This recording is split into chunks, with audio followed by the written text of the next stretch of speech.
Hello জান পাখিরা, welcome to টেকুক universe Bangla. তোমরা যারা আগে এই গল্পের পার্ট 1টা দেখো নাই, তার আগে গিয়ে পার্ট 1টা দেখা আসো, কারণ এটার সাথে এটা রিলেটেড। তোমরা যারা দেখো নাই সেটা তারা বুঝতে পারবে না। এর জন্য আমি ডেসক্রিপশন বক্সে পার্ট 1-এর লিঙ্কটা দিয়ে দেবো, তো তোমরা প্লিজ আগে গিয়ে ওটা দেখে এসো। তো চলো এবার পার্ট 2টা শুরু করা যাক। জাঙ্কুক আজ অনেক আগে অফিস চলে এসেছে। জাঙ্কুকের কেবিন থেকে ঠিক সামনের দিকে তের সিট। জাঙ্কুকের কেবিন থেকে বাইরের সব কিছুই স্পষ্টভাবে দেখা যায়, কিন্তু ভেতরের দিকটা দেখা যায় না।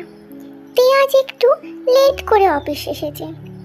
মাথা থেকে কিছুটা রক্ত পড়ায় শরীরটা একটু দুর্বল হয়ে পড়েছে। তের এমন অবস্থা দেখে জাঙ্কুক একটু বাঁকা হাসলো। এরপর থেকে জাঙ্কুক তেকে সব জায়গায় অপমান করত, যেখানে পেত সবার সামনে অপমান করত, অপদস্থ করত, কখনো কারণে কখনো বা অকারণে। জাঙ্কুকের এরূপ ব্যবহারে তে একটু কষ্ট পেত, কিন্তু সময়ের সাথে সাথে তে অভ্যাসে পরিণত হয়ে গেছে। কিন্তু জাঙ্কুকের অত্যাচার এখনো থামে না। একদিন তে অফ টাইমে শপিং মলে শপিং করতে যায়। তে কিছু ড্রেস কেনাকাটা করছিল। এমন সময় পিছু থেকে তেকে কেউ ডেকে ওঠে। তে পিছন ঘুরে থমকে উঠল। জিমিন, তুই? জিমিন তেকে দেখে তের কাছে দৌড়ে এলো। দুজনকে এতদিন পর দেখে চোখের অশ্রু থামিয়ে রাখতে পারলো না। তে, তুই কোথায় ছিলি? তে, তুই এতদিন আমাকে একটাও আমাকে খবর জানানোর কোনো প্রয়োজন বোধ করিসনি। তে, তোকে জানিস আমি কত খুঁজেছি। তে, সোনা আমার, কোথায় ছিলি? তে, তুই কোথায় ছিলি? কিছু বল। তে, বলছি জিমিন, সব বলছি, বলবো সব। তুই একটু আগে শান্ত হ। আমি কি করে শান্ত হব? তোকে এতদিন পর আমি দেখে নিজেকে ঠিক রাখতে পারছি না। তে, আচ্ছা ঠিক আছে, চল। তারপর তারা দুজন একটি কফি শপে গিয়ে বসে এবং জিমিন তেকে জিজ্ঞাসা করে, তে বল, তুই আমাকে, তোর সাথে কি হয়েছিল এমন যে তুই আমাদের সবার সাথে সম্পর্ক শেষ করে এখানে এভাবে একা একা আছিস? তে তখন সবটা খুলে বলে। সেই রাতে কি কি ঘটেছিল, কাই তার সাথে কি কি ব্যবহার করেছিল, সব কিছুই তে তাকে খুলে বলে। জিমিন এসব কথা শুনে পুরো শক হয়ে যায়। তারপর তেকে বলে, তে, জাঙ্কুক কি এসব জানে? নারী জিমিন, আর ওকে এসব জানানোর কোনো দরকারও নেই। কিন্তু কেন? তে, না জিমিন, আমি চাই না ও এই ব্যাপারে কিছু জানুক। আচ্ছা ঠিক আছে, আমি কাউকে বলবো না। তা উনি কোথায়? ও বাড়িতে আছে। ঠিক আছে, তোর বাড়ির অ্যাড্রেসটা দে, আমি দেখা করে আসবো গিয়ে। আচ্ছা ঠিক আছে। এই বলে দুজন কথা বলার পর সেখান থেকে বেরিয়ে যায়। এরপর থেকে জিমিন প্রায় তাদের বাসায় যেত। তের সাথে সম্পর্কটা আবার আগের মতো হয়ে উঠেছে।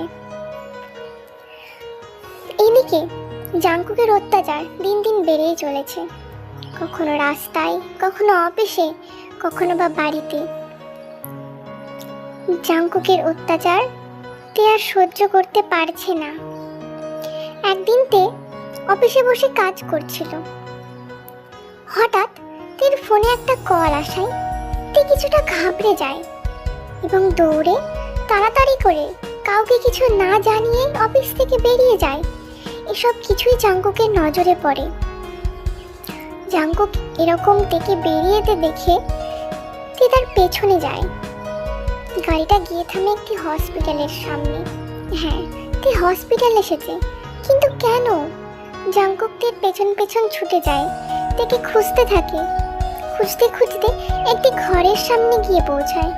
দেখে একটি মেয়ে কান্না করছে। ভিতরে উকি মারতেই দেখে তে একটি বাচ্চাকে জড়িয়ে ধরে কান্না করছে। তোর কি হয়েছে বাবা? তোর কি হয়েছে?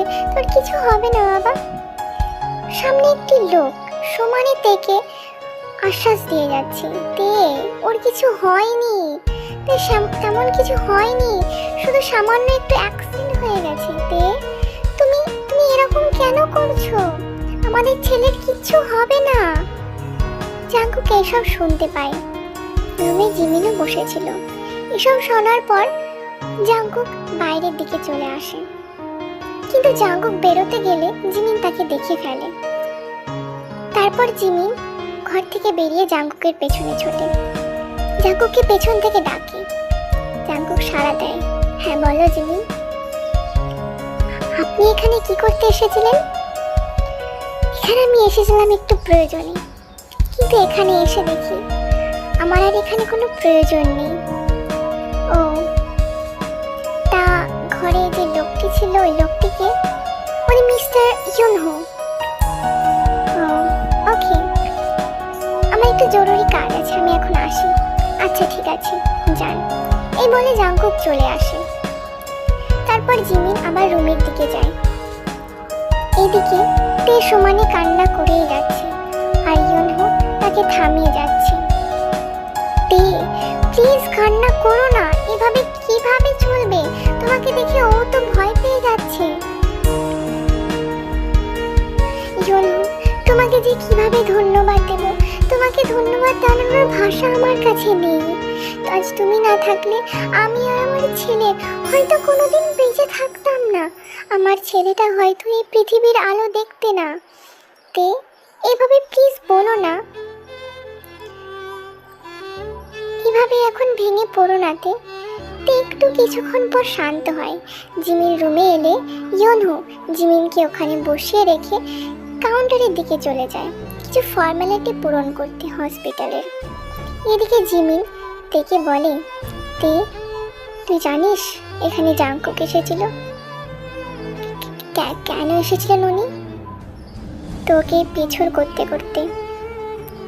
ও, তে তোকে কিছু বলবো আমি? হ্যাঁ বল জিমিন। তে এমনটাও তো হতে পারে যে তোর সব কিছু জেনে জাঙ্কুক তোকে মেনে নেবে, আবার নতুন করে তোকে ভালোবাসবে। না রে জিমিন, জাঙ্কুক আমাকে খুব ঘৃণা করে। হয়তো এসব জানার পর ওর ঘৃণার মাত্রা আরো বেড়ে যাবে।